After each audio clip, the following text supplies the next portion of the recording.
Chapter 6 Sorrows and Strife. Muhammad had no intention of worshipping Al-Lat, Al-Uzza, and Manat forever. His next task was to restore Islam to being a one-God religion. "I am shocked by my mistake," he told the Muslims. "Gabriel told me that I have prophesied something that he did not bring from Allah. It was Satan who put those words in my mouth.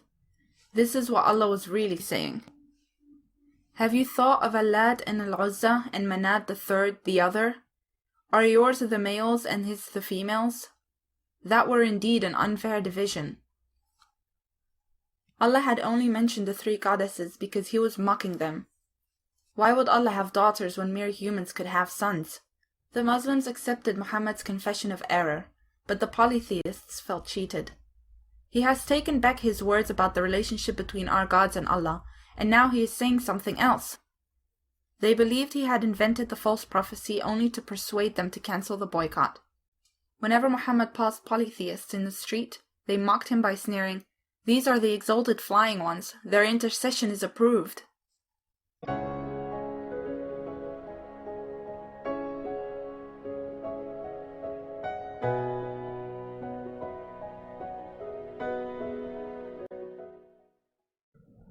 Against this background rumble of low-level tension, Khadija became ill.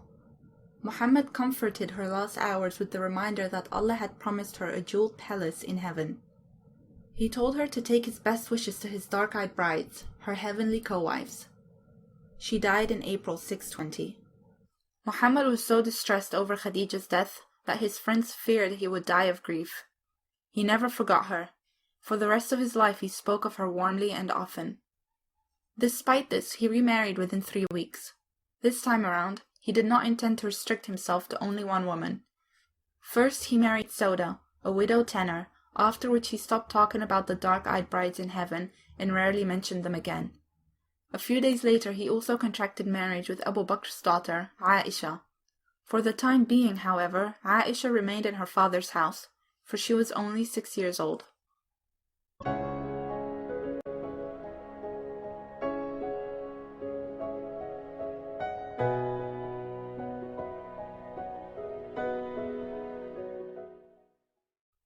Muhammad's uncle, Abu Talib, who was nearly 80, died in May. He remained a polytheist to his last breath. Abu Talib's death was a catastrophe for Muhammad, for he had lost his protector. Now Mr. Redface was head of the family. Since he lived next door, his harassment was constant. He used to tip out his dustbins on Muhammad's doorstep. Once he threw a sheep's uterus at his head, and another time he threw one in his cooking pot. Soon the harassment spread to other citizens. A bypasser in the street threw dust on Muhammad's head. When he bowed down at the Kaaba, Mr. Stupid persuaded a friend to shove a camel entrails on his back. His daughter Fatima arrived on the scene to find a group of elders hooting with laughter over her father's discomfort. She cursed the guilty men as she cleaned up the mess, while Muhammad prayed to Allah to destroy them. Eventually, an elder named Mut'im agreed to protect Muhammad, and the harassment stopped.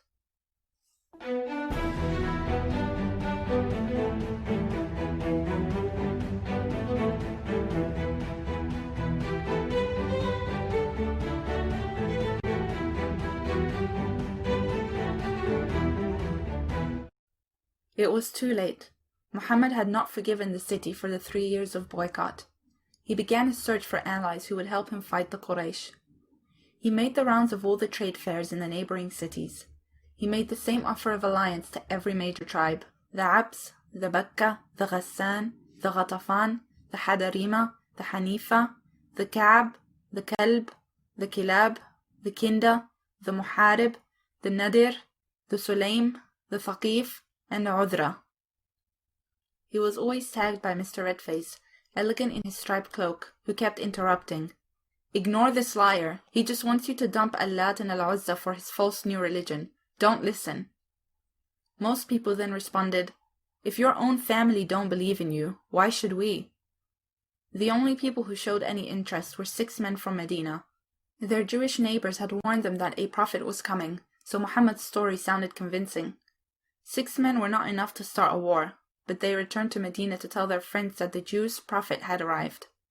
Between trade fairs, Muhammad started up a new business providing secure storage for other people's valuables. It was modestly successful because the Quraysh knew how particular he was about being honest with property. At the same time, this passive income gave him free time to plot against the very people who were paying him. And they knew it.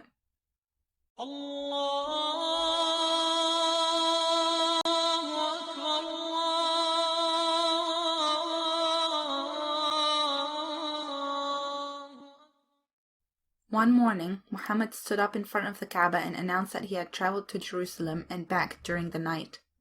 "The angel Gabriel awoke me," he said, "and brought me a white-winged mule with long ears named Flash. I mounted it, and each step that it took traveled as far as the eye could see. Gabriel flew beside us as we sped away to Jerusalem. A host of prophets were gathered there, Abraham, Moses, Jesus, and others. They told me, 'We were all commissioned to testify that Allah is one.' Then I led them all in prayer at the temple. After I had finished my business in Jerusalem," he continued, "a fine ladder was brought. Gabriel and I climbed it together, and we reached the gate of heaven. There I saw an unsmiling angel who removed the covering of hell. The flames of hellfire blazed high into the air and filled the space. Through the flames I glimpsed some of the damned. I saw camel-mouthed men who had stolen the property of orphans. They kept thrusting blocks of fire into their mouths and then excreting them from their rear ends. I saw loan sharks with stomachs as large as houses who were being endlessly trampled by thirsty camels. I saw adulterous men being forced to eat rotten meat. I saw adulteresses hanging by their breasts because they had tricked their husbands into providing for other men's children. I was so afraid that the flames would burn up everything that I asked the angel to replace the cover of hell. Then Gabriel took Muhammad up through the levels of heaven. At the seventh heaven, Allah's voice told him that the Muslims must pray 50 times a day. Fortunately, Moses took pity on them and persuaded Allah to reduce the number of daily prayers to 5.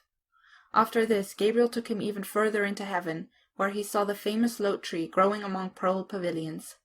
He even saw one of the dark-eyed heavenly brides, a maiden with crimson lips, who told him that she belonged to his son Zayd. The Quraysh laughed at his story. Muhammad found that he had gone too far. Although most of his followers were poor people who accepted whatever he said, even they doubted that he had really made the night journey. Gabriel had told them that Allah had organized the night journey as a test to prove who had real faith. Despite this, many of his followers were undeceived. They abandoned Islam forever.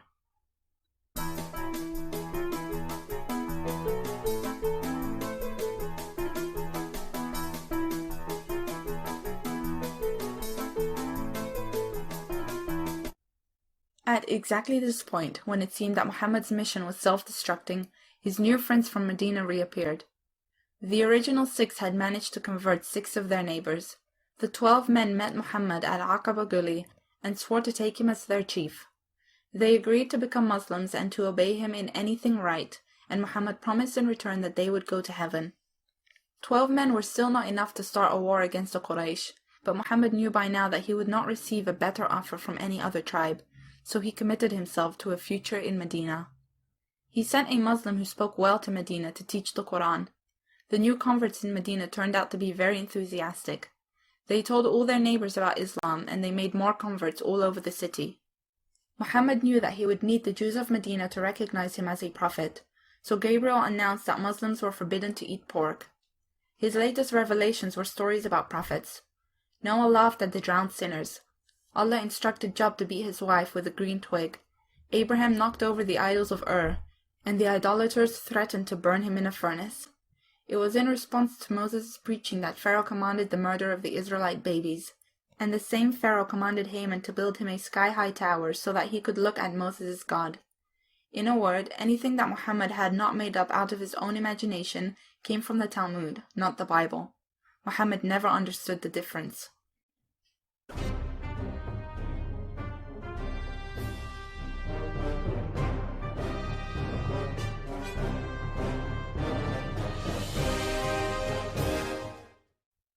At the next pilgrimage season, the visitors included 75 newly converted Muslims from Medina. Late in the night they crept out to meet with Muhammad in Aqaba Gully. "Allah has given me permission to fight our persecutors," he announced. "Therefore, swear first loyalty to me, and vow to protect me like your own women and children." "We agree to this," they replied, "although it may cost us our lives and all our possessions. What will we gain in return?" "Heaven." One by one they struck Muhammad's hand and recited, "We commit ourselves to war against all and sundry for Allah and His Messenger. We will protect thee as we protect our woman.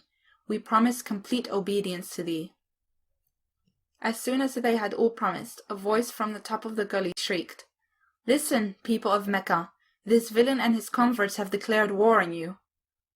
The spy was never identified, but sure enough, the Quraysh elders knew by dawn that Muhammad had declared war on them. With his plot exposed, Muhammad told the Muslims, "It's time to emigrate to Medina."